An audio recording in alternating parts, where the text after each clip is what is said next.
Effects. Développer l'éducation alimentaire des enfants. Déchets alimentaires.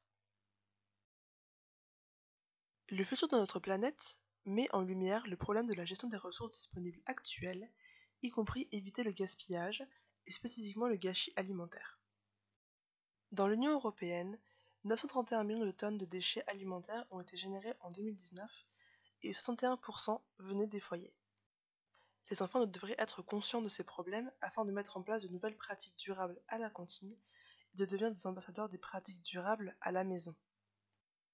Cette prise de conscience doit être faite de façon amusante et inclusive pour éviter de mettre trop de pression sur les enfants jeunes, tout en les aidant à comprendre l'importance d'éviter le gaspillage alimentaire.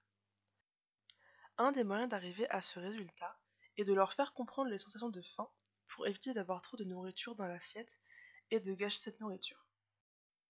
Une image comme celle-là peut être utilisée dans la cantine, ce qui peut aider les enfants à comprendre que leur ventre peut être vide ou qu'il fait du bruit quand ils ont faim.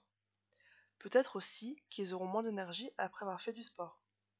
Il est donc important de prendre des grandes inspirations avant de manger et de boire de l'eau pour éviter de prendre d'autres sensations comme étant de la faim.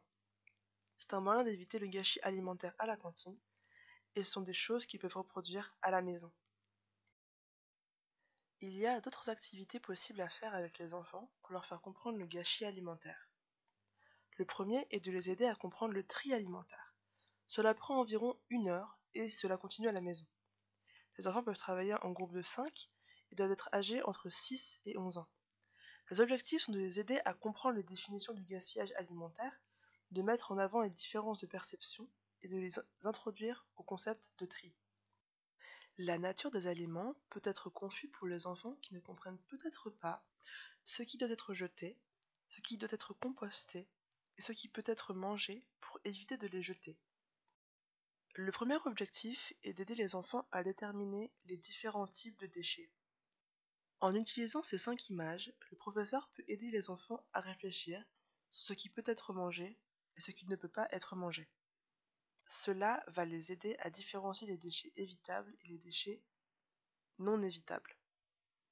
Les déchets inévitables sont par exemple les os de poulet, les coquilles d'œufs, les peaux de banane, tandis que les déchets évitables sont les peaux de fruits ou le pain abîmé. Les déchets évitables peuvent être dus à différents types de goûts et préférences. Par exemple, des gens n'aiment pas la peau des fruits.